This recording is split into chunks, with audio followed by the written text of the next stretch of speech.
Sometimes the most limited thoughts are doorways into new ideas. This sentiment launched the beginning of Linda McCallum's quest to discover the true alchemy of life, a life that is fully capable of transcending limited beliefs into unlimited possibility. Linda began her journey within a confined perimeter of reality. Parents who refused to veer away from their own beliefs, and a young girl who refused to accept their beliefs as her own. It was this framework that drove Linda to where she stands today, wise, introspective, loving, and completely willing to share her journey and her story with the world.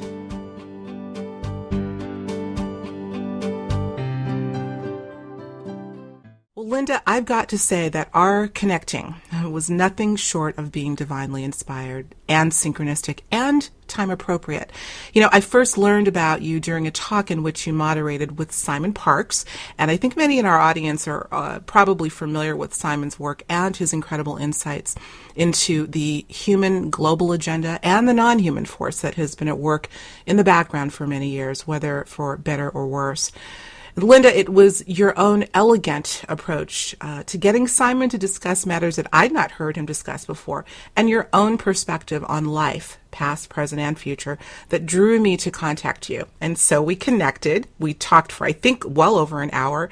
And after that, I knew I had to have you on the show. And so here you are. And I'm so delighted. Welcome. Thank you. What a beautiful introduction. It is interesting when you meet somebody and your heart just instantly says, I know you. Yeah, absolutely. Hello again. Right, exactly. And we talked about that for quite some time, and I really think that's the case. This is one of the beautiful things about technology. The double-edged sword is what I like to call it. There's the good and not so good, but we've been able to look at what technology has allowed to happen across the miles. Collapsing distance. That's right. Timelessness and spacelessness. We're going to get into all that, by the way. But, before we go down a road that I am hoping will lead us on a journey to discover who we are as alchemists, and that's a notion that both you and I think, wholeheartedly agree on. I'd love for you to give our audience, Linda, a bit of background on what led you down this path of awakening and discovering the true nature of the human species. What brought you to this point? Well, I think I'll begin on a really personal level and take it to a broader perspective, although in the end everything is personal, because all things exist within us. But I was born an Orthodox Jew, and my family was very religious, my father in particular. And I questioned a lot. And the questions were usually received with, you just don't understand, you just don't know. And as I grew older, when I was 15, we moved from Philadelphia to California, and I fell in love with a Greek Orthodox baseball player. He was the pitching champion of the high school I went to. And my father told me that if I were to marry outside my faith, he would disown me, cover the mirrors, my name would never be mentioned, and I would be dead to the family. So that was really tragic for me. I cried for a couple of days and wouldn't come out of my room. And my father came in at the end of a couple of days, and he said, okay, I won't disown you, but there'll never be a day that I don't suffer if you do that. So that was a very pivotal point for me, because I had been raised with God always looking at you, and the feeling that if I did anything wrong, it was going to be written in the book, and I would have to pay for that at some point. But what it actually did is that it freed me. I didn't realize it until later. But later, as I grew questioning more, and I looked into Catholicism and Buddhism and Baha'i, and I just was on a quest to find a different kind of God. Mm-hmm. And as I became more aware and liking that I questioned, I began having a perception that sometimes the most limited thoughts were doorways into new ideas. And sometimes the greatest adversity opened a gate to a rebellion, a freedom, a refusal to go in a particular direction. So as I kept studying and looking and went through many different cycles of, wow, is this it? No, is that it? I started recognizing a pattern that I had within me, a mind that could keep pulling on a string and find a deeper order. And I became interested in alchemy. The alchemist, not so much that became immortal life or had the philosopher's gold. That was interesting. What was really interesting was the conversion of the base metal into the enlightened energy. Mm-hmm. And so that became a quest for my work. Could I find methods and ways of exploring that led me deeper into an expanded perspective? I became an astrologer after trying to disprove it for 4 years. Mm-hmm. And I found I had an insight into personality, and I could naturally see many things. However, I found that people were so addicted to the influences, they didn't trust that they could do it themselves, that they could change a timeline, that they could take an influence like a weather pattern, and you're going on a vacation and there's going to be a storm warning. Do you not go?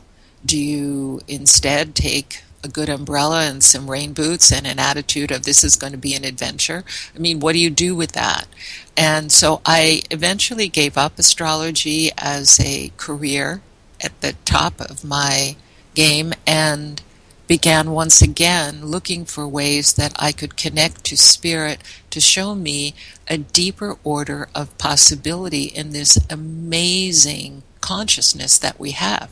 We are consciousness, an energy that has no borders, having an experience in a finite being. Mm-hmm. Wow. You know, I have to make a comment as I'm listening to this incredible chronology of yours, Linda, and I can't help but reflect on how individuals will process experiences differently. Yours was obviously coming from a place of using a very, I suppose, emotionally tumultuous scenario with your father and the strict upbringing as impetus to explore, mm-hmm. where others might remain sort of in a prison of the belief system. Yours was that of adventure. And I think of that, and it just I could really go off on a tangent there, because I'm hearing hallmarks of you came here with that mm-hmm. path in mind, it seems, maybe unconscious to you, but maybe you can elaborate on that. Am I touching No, on you're something? right on. I think that's true, but I didn't know it was my path initially. Right. Yeah. I had to explore. You know, I had a personnel agency and was working in New York, and mm-hmm. and when I decided to disprove astrology because my roommate kept saying, "Oh, typical Scorpio, typical Gemini," I said, "That makes me crazy. You got to stop." And she said, "Okay, read these books, have your chart done, and then tell me if you think there's some value to it." So I got into it to explore it. But the deeper order of what you're saying is there were many times when the experiences I experienced took me down to feel like a martyr, to feel like a victim, mm-hmm. to have suppressed rage inside me that I wouldn't let out because that was bad. I had to be good. And there were so many places that I had to explore, and I don't see any of them as bad.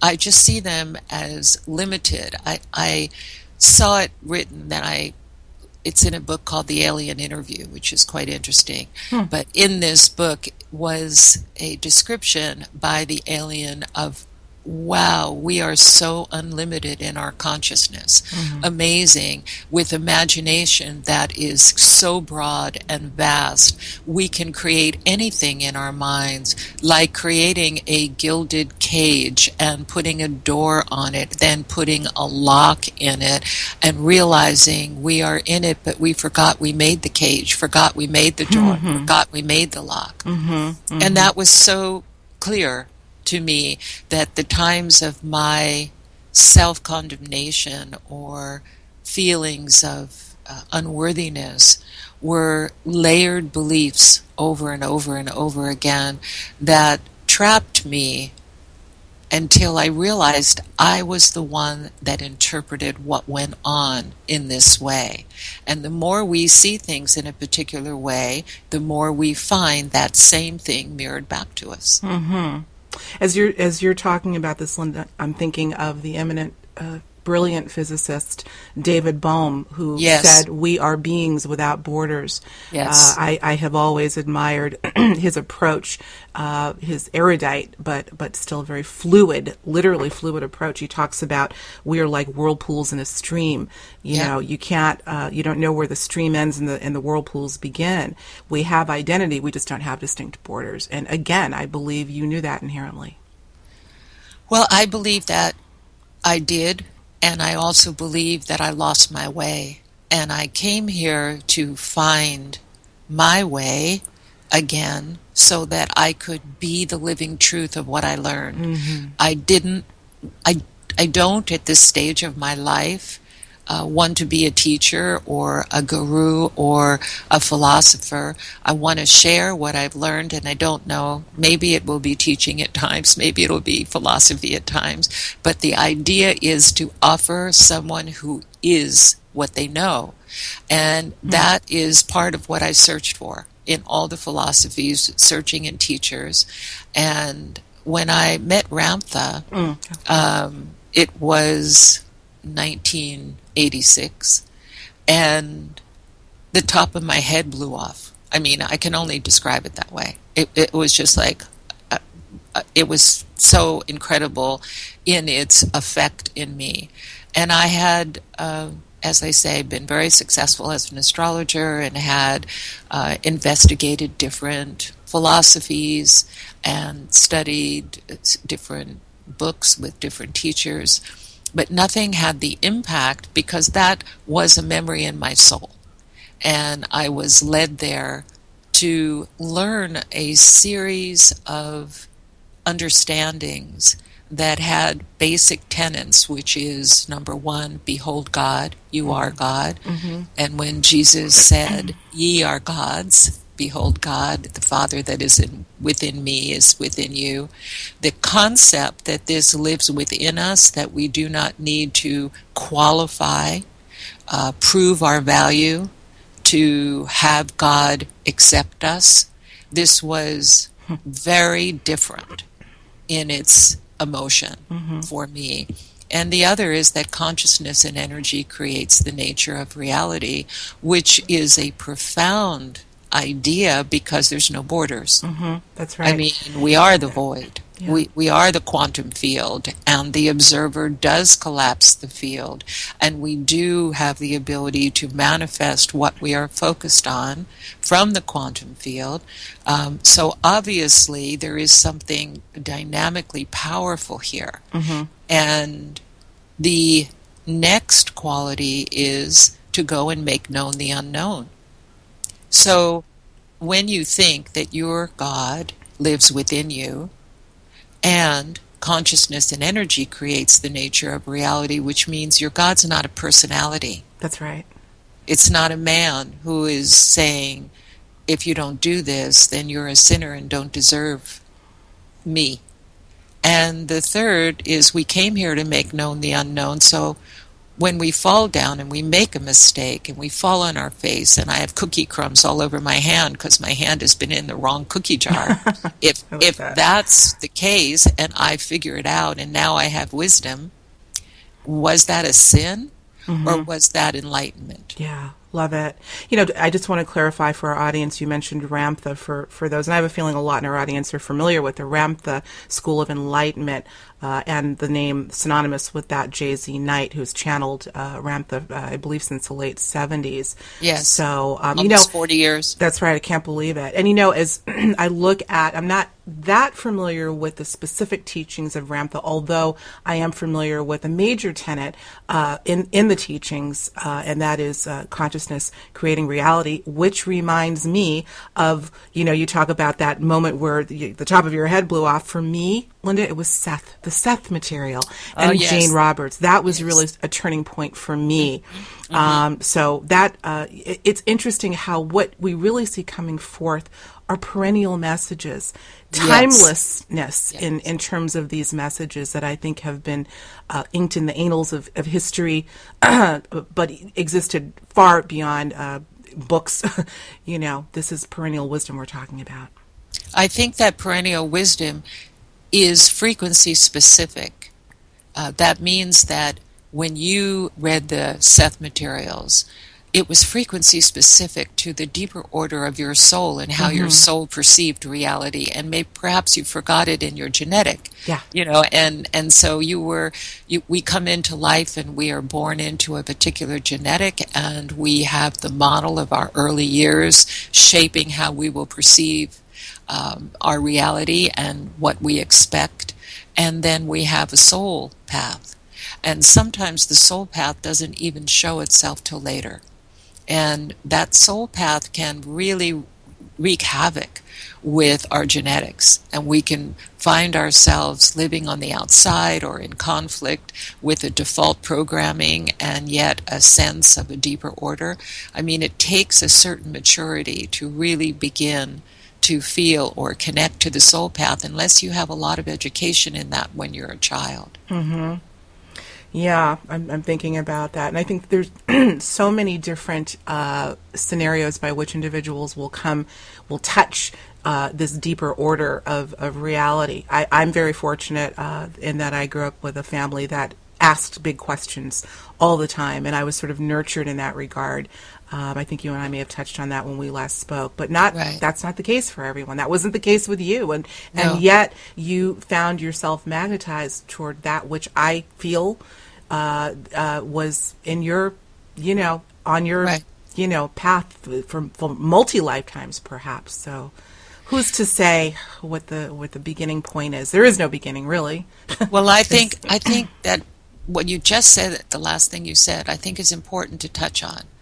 And that is beginning, past, now, future, time, and what is real.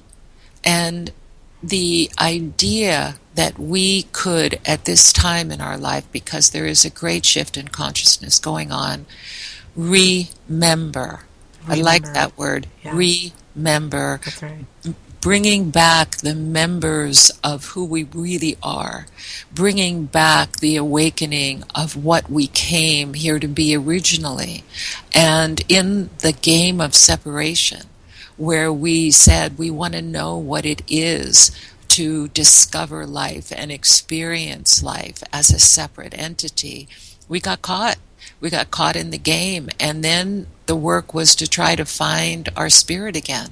How do we find that sense of when we know who we are? Well, we're in a time right now where much of the incredible conflict and decadence and magnificence all happening, all pulling, all asking people, what is true on the deepest order of your life? What do you remember as true?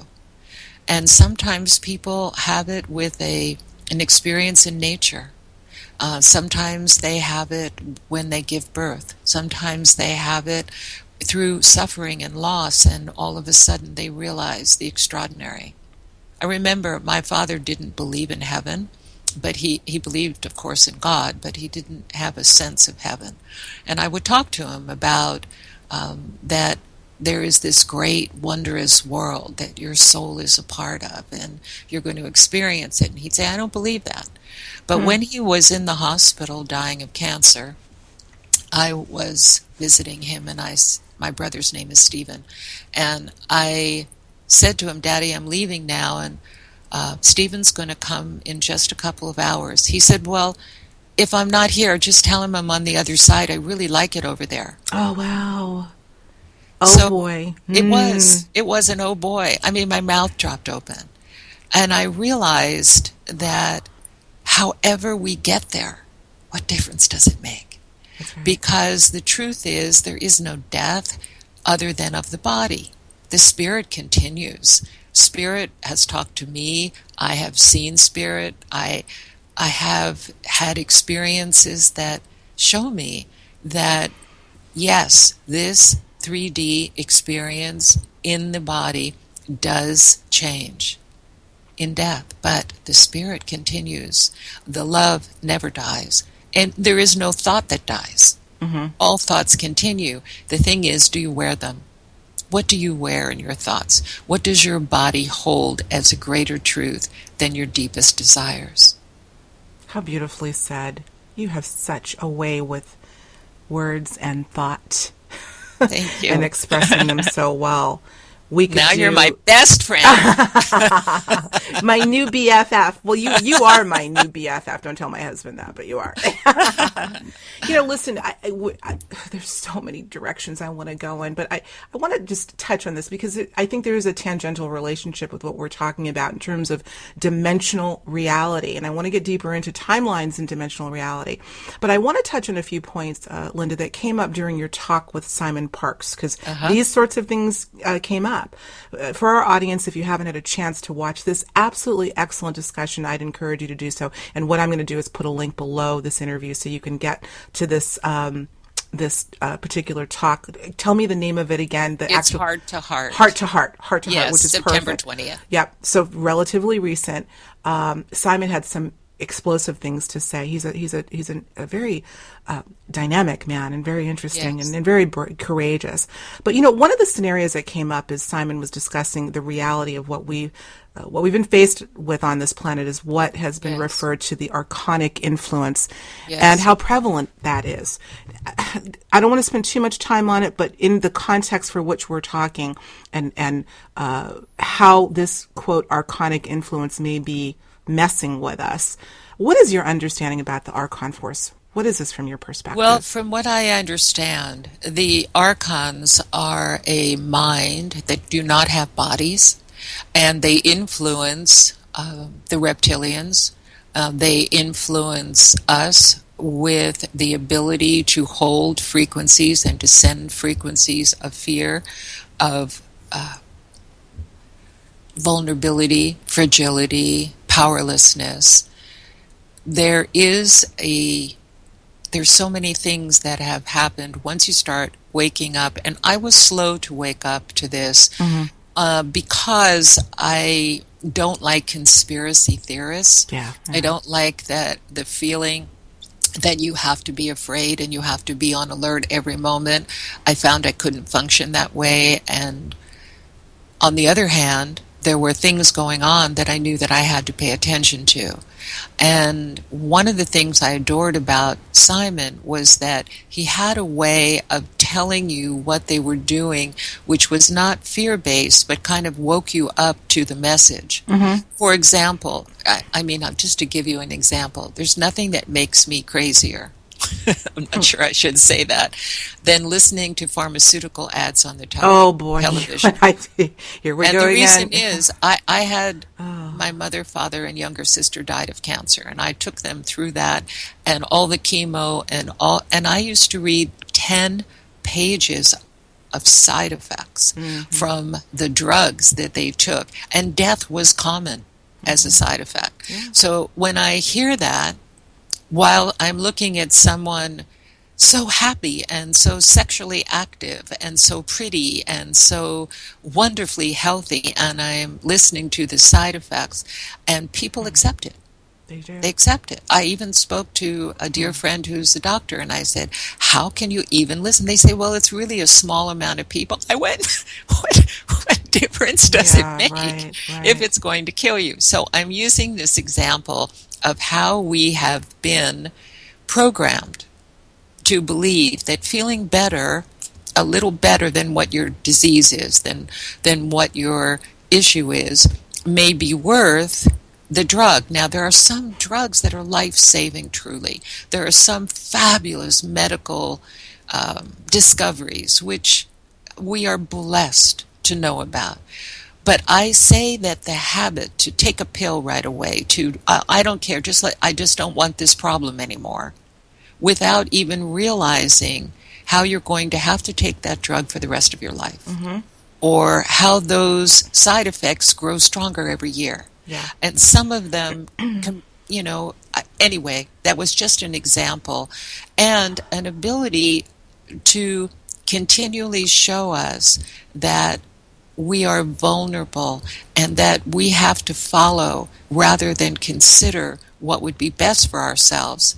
And part of the reason we are afraid to trust ourselves is we have so many stories that we have created through our experiences. Just like you were saying in the beginning, my story broke the gates open for me to quest for freedom.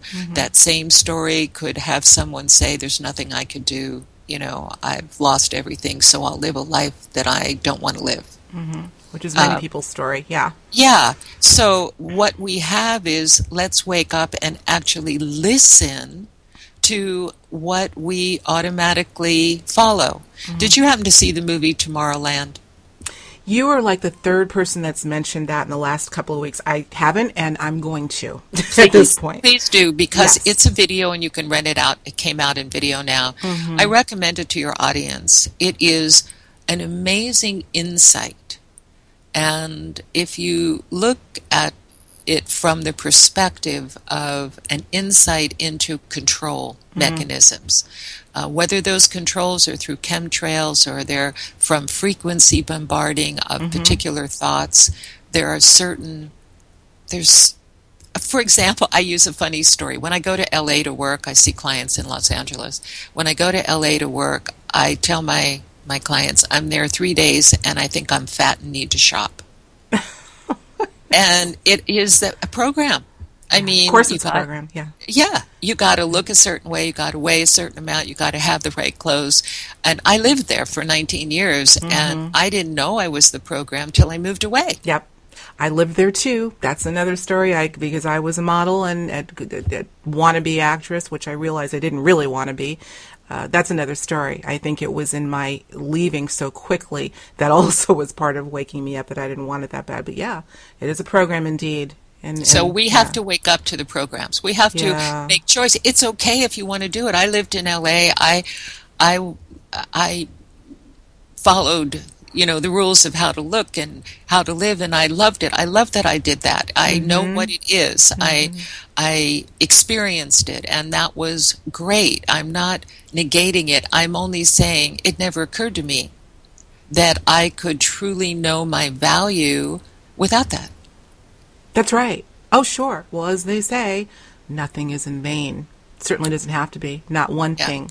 And so each and every moment, and whatever that encompasses, if we so choose, can be a teaching moment or a revelational moment. Absolutely. Yeah. And that's why fear is constantly programmed in us. Yeah. The idea that we're not safe, the idea that every place you go is dangerous, the idea that seeing a black man on the street, he could be somebody who could hurt you. I mean, the profiling, the program of fear that I can't create my day. What about pausing every single day to create your day and to carve out a timeline every day for you?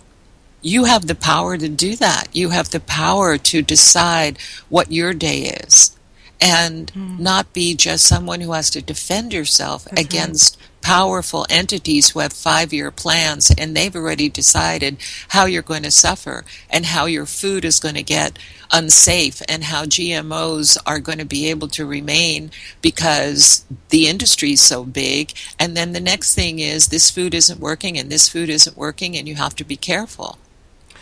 I want everyone to hear Linda loud and clear. She has a gift to be able to articulate. This is a powerful message. The latter was the fear program, but the former, what she said earlier, take a pause to realize that you can create your day, and then take that second pause to start the process of creating it. I just heard on the other night, Oprah Winfrey had a series on called Belief, and she went all around the world and like 10 minutes of different people, how they believed, whether it was a Hasidic Jew or a Catholic walk, the James Walk 500 miles to find God. It was, I loved it. The Whirling Dervish, a woman who was never supposed to walk again, found her spirit through dance. It was just very, very moving how we find ways to be able to come to our spirit, to come to a deeper order. And there is no right way. That's right. There is no, I have a guard against organized religion that has become politicized, because I know that the political nature will begin to use it and abuse it. On the other hand, I have no judgment against those that find relief and faith and a way to connect to their heart and to their spirit, however that's done. But we have to wake up when we see that whatever we believe finds the other evil, finds the other without God. That must be addressed, because with that thought, we can hurt each other and never realize that what we've done is hurt ourselves, because we're interconnected. And what we do to another, we are doing to ourselves. And what we do to ourselves, we are doing to another. Probably, Alex, the greatest awakening, one of the greatest awakenings I've had was, I would say to myself, well, this whole idea about the people in your life or you, I'd say, well, I would never do this. I would never behave this way. And I would say, okay, you got to find it. And what I would find is that's the way I treated myself. So it was really a natural that I would draw into my environment someone who didn't value me and keep them there to try to change their mind. That was the game I was playing with myself. When I stopped doing that, I found friends changed. So in that regard, Linda, would you say that those who are in our lives that may represent the part, an aspect that we don't like, are really just mirrors for us to look at an aspect of us that may be buried deep or maybe not so deep? Is that what you're saying? Yes, but there's so many wonderful opportunities here. Let's take abuse. Let's take physical abuse, because there are many people who suffered sexual abuse, physical abuse in their lives. So the person who is abused says, well, I wouldn't abuse another. Why is this happening to me? And of course there are many reasons. I would never be so foolish as to just go, oh, well, it's because it can be many reasons. But a reason that is often overlooked is the person who is abused is seeking to be so worthy and so good that they will change the abuser's mind to not hurt them anymore, but to value them.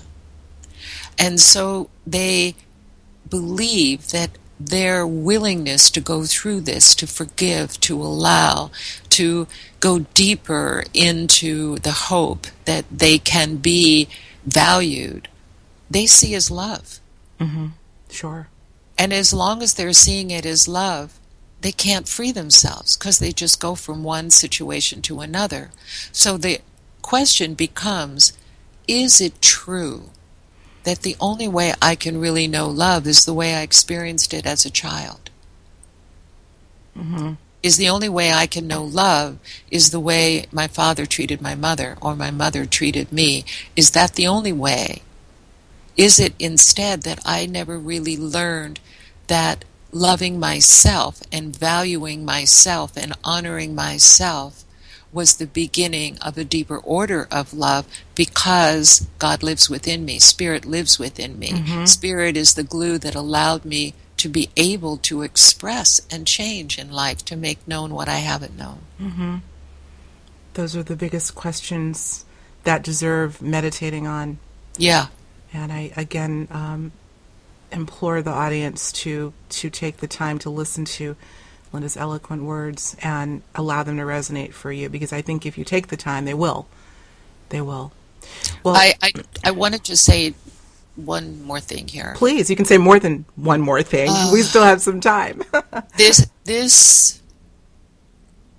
does not take away from the horrific pain that a person has gone through. This is not to say in any way, oh, all you have to do is learn how to love yourself. Mm-hmm. That's a practice. Mm-hmm. That's a deep understanding that the spirit that gave you life is whole and beautiful and not harmed. What's been harmed is this human body. What's been harmed is this series of belief systems that need to be laid aside, that need to be replaced with something of a deeper order, something that could allow you to have a new moment. I find that even people who have suffered will go out, like I'm looking out my window in my office and it's autumn and I live in Washington and the colors of the leaves are so exquisite and everything is so beautiful and there are deer that play on my front lawn eating all my flowers. We're not going to talk about that. But the idea is that in a moment I can forget my pain and I can see the beauty that's all around me and be awed that I am living in this beauty. Mm-hmm. So the idea that I could experience that is maybe a crack in the door that says I'm not damaged. I can still love my child. I can still love my dog. I can still hold my kitten and smile and giggle and laugh. Mm-hmm. There are places where we still have this experience. It's only that we think it's not the bigger part of us. That's right. And all I'm suggesting is perhaps if we made that the bigger part of us, and this painful story that we're carrying and repeating the smaller part of us, we would be able to make an adjustment. Yeah. Again, beautifully said. Well, as you talked a bit about the pain and not ignoring the pain or acknowledging the pain, made me think of what we want to get to, and that's alchemy. I was having a wonderful discussion. My last interview was with a woman named Sharon Rose, and we talked about the power of emotion in terms of energy and how that energy, even in the pain, in the anger, in the jealousy, whatever it is that gets the adrenaline going, and much of it can be negative, how might we alchemize, because it's energy, at a certain frequency? What we want to do is sort of shift that frequency, but it's still powerful stuff. Well, that's a really great question. Great question. Okay, so the first thing we want to know, I think, look at, is that rage and anger, that kind of force, is power. Mm-hmm. Grief is no power. Grief is an incredible vulnerability. The fear that we have no power, that we're impotent, that we're just there, that's really, really hard. And it often connects to shame and guilt. Very hard. These are the hard base places inside of us. When we start having rage and anger and sometimes hatred, we feel force. We feel a sense of power. The question is it working for us? Right. Or is there a possible way that we could forgive what has created such a storm? I have something framed on my desk that I really love. It says, "Fate whispers to the warrior, you cannot withstand the storm." And the warrior whispers back, "I am the storm." I think you read that to me when we spoke before, and you promised to send it to me. Oh, I will. I'm sorry. Send it. No, send it to me because I want to have it on our show page so everyone. Say that again. Repeat that one more time for us. Fate whispers to the warrior, "You cannot withstand the storm." And the warrior whispers back, "I am the storm." I am the storm. So when you realize that feeling of hate and anger and rage and blame, it's a power. And then you say to yourself, how's that working for me? Mm-hmm. Well, on the one hand, I feel more powerful than the sobbing, fearful mess I was before I blamed and gave up the feeling of victim so that I could feel this power. But what I'm finding is that it keeps replicating. Mm-hmm. And now I hate more. And now I'm angry at more situations. Now I find that what was bothering me a little is bothering me everywhere. Mm-hmm. So the question becomes, is there another way to be able to express power? And sometimes when you reflect or fall back into the creator part of you, the creator part of you will say, what's another view? How can I see this differently? What else could I do here? There's a saying I like, which is forgiveness is a decision, but trust is a construction. And one of the things that most people have done is they've lost trust and belief in themselves. And it needs to be rebuilt. It's a practice. It's like a scaffolding that has to be built. You can't just all of a sudden trust someone who's betrayed you. And it takes another step when you realize that you've betrayed you. You've made promises to yourself. You said you were going to do this or that, and then you changed your mind and walked away and left you hanging. Left you hanging. That's right. And so all of these layers of beliefs of your unworthiness and undeserving and the feeling of victimization swings you into tyrant, swings you into the one who's going to have the control. And now you're trying to control everything so that you can be the one who decides. I've never met a tyrant, a perpetrator, who didn't feel like a victim. Never. Mm-hmm. It's always That makes sense. Mm-hmm. And usually what happens for women is they try to be rescuers. Yeah, I wanted to touch on that. Let's talk about the willful. What did you call it? Willful blindness. Willful blindness. Let's transition into that for a little bit because that's Okay. prevalent. Willful blindness is something that I have done and I have seen and I know is a very good insight to understanding relationships.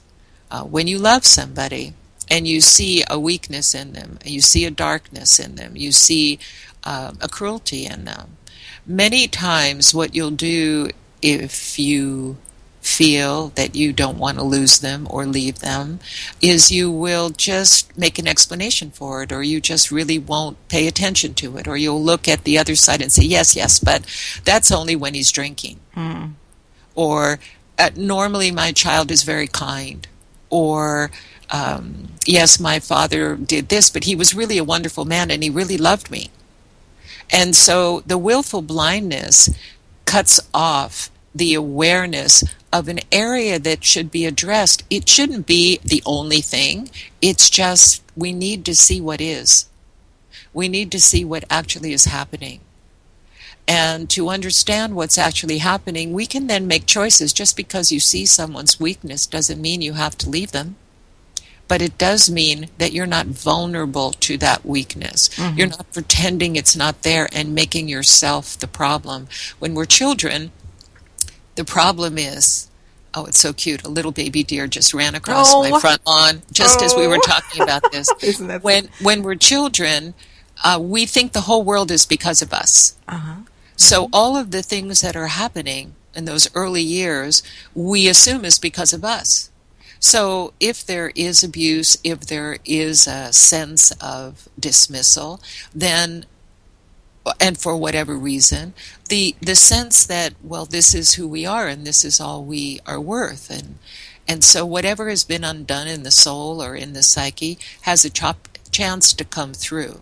And the decision is, am I going to allow myself to really see what's going on, or will I hide it? And I'll tell you, I became very good at being able to see for other people, but in my last marriage, I was married for 19 years, my husband was having an affair the last couple of years of the marriage, and I would get a feeling like things weren't right, and I would say something, and he would say, God, I can't believe it. The more you get into your spiritual work, the more you're changing and becoming jealous and possessive. I don't know. I never knew you this way. What's wrong with you? Mm-hmm. And instead of trusting myself and saying, what's wrong here? Something's wrong and I need to know the answer, I would swallow it. I would say, oh, it must be me, because I felt guilty about spending time away on my retreats and things like that. So I became willfully blind to what was going on in my environment so that I could still stay connected. Yeah, sure. And when I understood that, then I called it on and instantly found out about it. So that was the intuitive hit you were getting, but due to the willful blindness, you refused to see. Yeah, which is so common. I see it a lot. I see it. Sure. People will say to me, "I had no idea that this was happening," and I just look at them and I say, "Really? Yeah, you had no idea? Yeah. Maybe 6 months ago when this happened, do you remember that? Oh yeah, but I really didn't think that was it." Yeah. Do you know? So I see this. This is not a bad thing. This is part of programming. It is women especially learning to allow, learning to give, needing their husbands to be honored by everyone. Right. And so they can feel good about who they are. This is all a programming, because you could feel good about who you are walking away from something that's not healthy. More so, of course. More so. Can be hard initially. Yeah. Can be difficult if you never really learned how to take care of yourself, but then you will. And when you do, the sense of sovereignty and resourcefulness and self-esteem is beautiful, because you're no longer dependent on someone who would hurt you. Right. I love that word, sovereignty. I use it quite frequently, and I'm not talking about sovereign nations. I'm talking about individual sovereignty, spiritual sovereignty that really needs to be looked at. So when you go back to alchemy, you ask about that. Alchemy is taking that pain, taking those belief systems that I am unworthy, that this is the best that I can have, I deserve this, I am not good enough.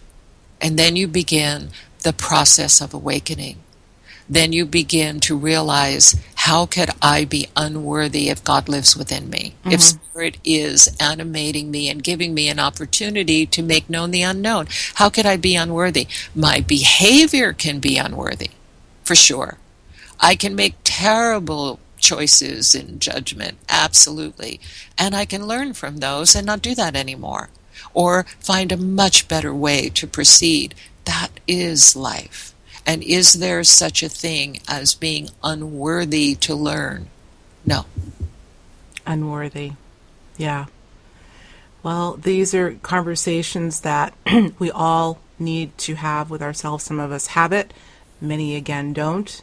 Do, again, to the programming called distraction, distracting one from oneself, to make sure that epiphany never comes. And this is what brings us back, and then I'm going to drop it, the archonic force. I think that's what all of this is about. And still, let's say we're now aware that there is some force outside of us, if you will. I have maybe a little bit of an off-color philosophy about that, but that's for another time. Being angry at, now that we're aware of this force, being angry at that is not necessarily going to, unless we can alchemize the anger, of course, not going to help. The program of distraction, I think, is part of that whole program. Can I offer something in here? I don't want to interrupt you, but no, please. I know we're running out of time, and I want to say this. It's so important. These beings, the archons, the reptilians, these aliens, they live in the light. And we have the ability to go beyond that. We have the ability to move dimensionally beyond their power. It takes a lot to know that we are more than what we see in front of us. Sure does. That we can trust the invisible. That we actually have the ability to connect beyond their ability to create our reality. So I wanted that importance, because it's not like I'm going to stand in front of one of these archons or Jehovah or a God and say, oh, you are nothing. It is that I must be able to raise my frequency. That's right. To a place where they do not have dominion. Beautifully That's said. what I want to say. Well, that's an important thing to say, and that was touched upon, I think, in the talk with Simon Parks in terms of the dimensions. Third, we have Yes. several names: third dimension, fourth dimension. Some people call it not dimension, but density, third and Right. fourth density and beyond. Right. And the Right. question becomes, in our sort of not awakening, but transcendence, or raising consciousness, will it be necessary? Some feel that we'll jump to even fifth density or fifth dimensional reality, where I think Simon felt more that we must still move through the fourth dimension, Yes. which is still very dense and heavy. Yes. But Yes. anyway, yeah, that's that. Oh, we are running out of time. There are so many things I wanted to get to, but let's stay on this dimensional reality for a little while and talk about timelines for a little while. Let's talk about multiple timelines and dimensional shifts. I'm going to put a few things out there and let's see what you feel moved to respond to. So that's one little chunk. The other question I have, Linda, in that regard is, you and I both feel that reality is incredibly malleable, mutable. I have always sensed that. It's not something I read, it's something I have felt implicitly. And so the idea that if reality is mutable, that time is not exactly or even at all what we think it is, including past, present, and future, that means, sort of a syllogism here, that all of these things that we consider to be linear are mutable. How about the past? It has been postulated that in some cases, through certain modalities, I know Lynn McTaggart and her intention experiments have looked at the idea of literally shifting the timeline of the past. I don't know that I have, when you look at that, that's really mind-bending. There's no question about that. When we're talking about time, in any case, it's a very mind-bending matter. But I have always felt, tell me what you think about this, that in terms of, let's say we had the ability to alter the past. We tend to think of past in terms of a sequence of events, but let's look at it as an energy signature rather than events that we see in 3D. I feel that we may have the ability to reconfigure the energy of what we call the past. What are your thoughts on that? It could be like a 4-hour talk, but I know, just a little thing. To give you a crib note version. You got to give me First a crib of note. all, I believe that the past is mutable, and what holds it in place is the way we hold it. And when you change your mind about a story, I'm going to quickly tell you about one to just give you an idea of how it works in real time. My mother and I had a challenging relationship, and I was the firstborn of 3, and my desire and need to know everything was not her style. She was social and pretty and liked things nice and didn't want to probe too deeply into things outside of that world. So it was a challenge, and she was sick for many years with cancer, and I always drove myself to accomplish, and the idea that if I accomplished enough, she would see me. She would really connect to me. And although she was proud of my accomplishments, that heart-to-heart never happened. And she died, and in the Jewish faith, you're buried within 24 hours, and so it was the morning after her death, and I was in meditation, and she came to me. Now, when she died, she weighed 86 pounds, was bald, and one breast, hysterectomy, colostomy, nothing of her body left. And she came to me completely restored, beautiful, in her 40s, radiant, and she handed me a red rose, and she said to me, I lived a life of darkness so you could come into the light, and you surpassed my expectations. I've always loved you. And 41 years of my life changed. 41 years. I had all the stories of where she had been impossibly difficult and cruel to me or whatever, never physically abusive, but, like cruel in ways. I saved those stories. Those were my reality. That's what I came out of. The whole thing shifted. So I saw a love that was willing to play a role in my life, and it had been a fire. You talk about alchemy. That was a friction. That fire drove me to accomplish, to do things that other people thought I couldn't do. So is that past, the one I originally had, true? Is this new No. past true? Yes. What's true? What is really true is this moment now, how I hold reality. There is a past that will fit that. And there is a future that is aligned with that. And that future and that past are continually malleable as I am holding this new moment. Girlfriend, you want to talk about the crib now? You did that so well. I'm going to listen to this again and again because you have explained this so clearly with such a powerful account. It's not that we're changing the events of the past. We are changing our perspective in the present about the past. And in so doing, you have changed the energy signature of the past. That is correct. Powerful. That is correct. And we all have the ability to do that. Yes. Just with a choice. Yes. So simple, I think. Yes. Part of the program has also been to peddle complexity, to get through big things. I think the biggest things are the simplest to change when we apply choice. Okay. Brilliant. Thank you for that. Wow. Okay, I think we still have a few more minutes. I'm going to stuff in a few more things here on that same note, but that's a powerful one. I think that's the highlight for my talk with you today. Wow. It is, truly is. I'm hesitant on going on there. You can't go wrong, my dear. Let's keep it. We're on a roll. Let's keep it going. Let's talk about the dimensional veil. This is something else that came up in your talk with Simon.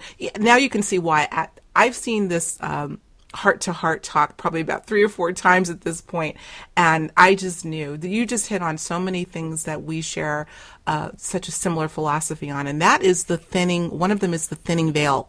I talk about that in my book as well, that lay people particularly, seem to be experiencing phenomena, what we loosely call, I like to use the word extraordinary versus paranormal because I think paranormal is actually a misnomer as we understand it. But nonetheless, more phenomena are happening to people, things that, we don't normally see. And so I've had many discussions with colleagues in the field about the idea that at this time, for whatever reason, the frequency is lifting and the veil is thinning. Give me some of your perspectives on that. Crib notes, please. I'm kidding. Well, it's Go actually ahead. thinning in several different ways. It's thinning with being aware of really dark energies that you've held on to.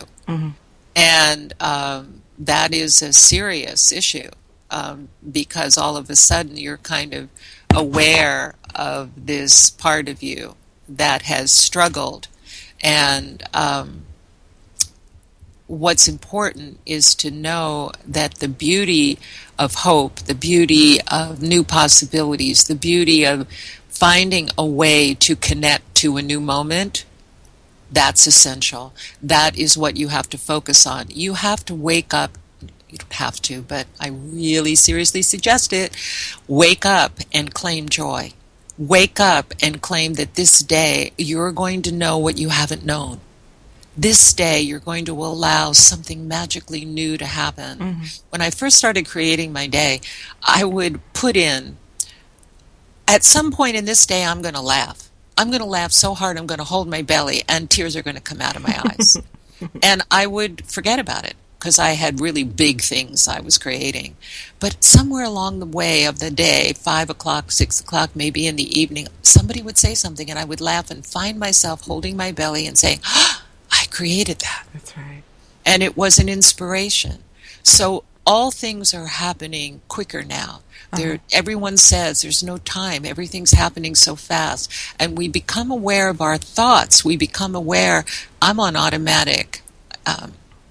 I'm assuming that the reason my husband is not talking to me is because he's angry.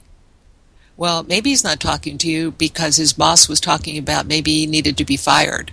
The idea that you aren't leaping to the conclusion, I call it premature conclusions. We have to slow it down. We have to become more present and say, where is my mind? Where are my feelings? Where am I? That is what's important. Mm-hmm. That is what's serious for us, to know that we have choice as to what we're going to engage and what we're not. I think there's an urgency, I use the term a lot, an urgency of now for every single thing, Linda, that we have discussed. You know, we've heard some semblance of these ideas before, and you wonder if in the mainstream it's going in one ear and out the other. And maybe there was a little bit of cushion to let it go in one ear and out the other a few years ago, but not anymore. Yes. This is a contingency. People are talking about, I want to change, I want to become enlightened, and the great awakening and ascension, all these buzzwords that are used. But there is a caveat. We have to take action now.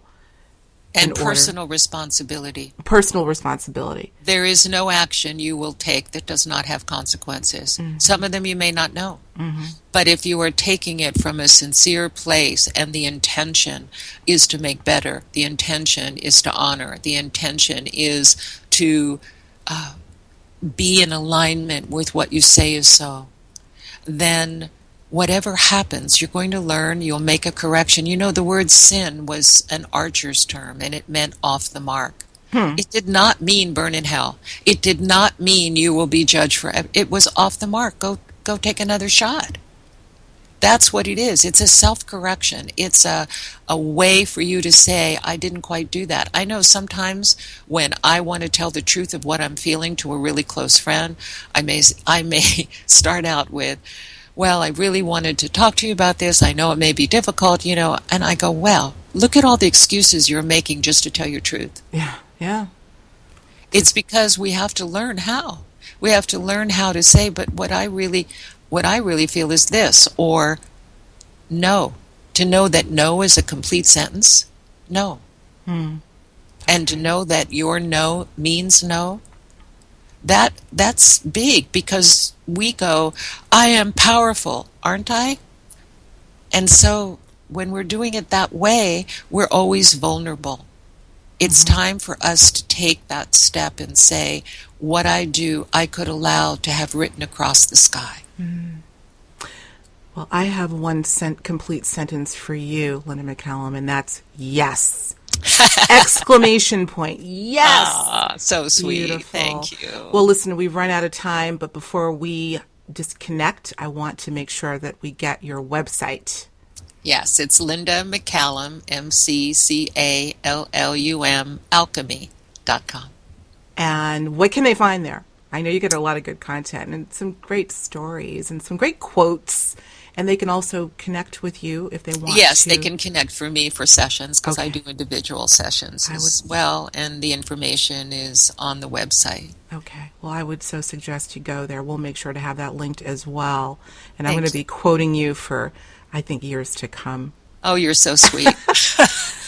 Linda, my dear. Let's hope you've got a lot more fabulous things, because your mind is wide open, and your book, Consciousness Musing, is beautiful and easy to read, and it manages to bridge a lot of things. I really think that's what we're doing, and that's kind of what we experienced when we met each other. That's right. Is building the bridges. These are the bridges that bring this wonderful understanding of a deeper order of connectedness. We're so much more than we know.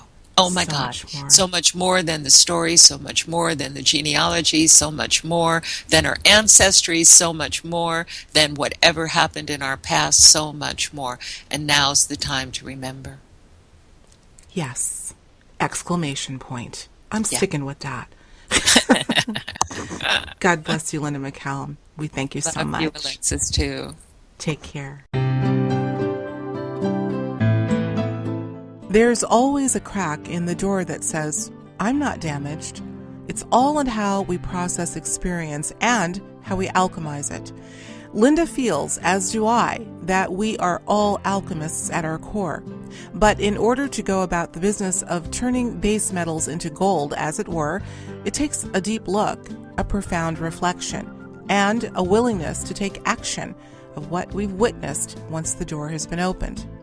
To learn more about Linda McCallum and her incredible work, aptly called A Personal Alchemy, Turning Limited Thoughts into Enlightened Possibilities, please visit the link to her website, which we've provided below. I also encourage everyone to watch her amazing talk with Simon Parkes, a candid and insightful discussion about what we are facing in our near-term future. As always, I thank you for tuning in to Higher Journeys Radio. Until next time, I'm your host, Alexis Brooks.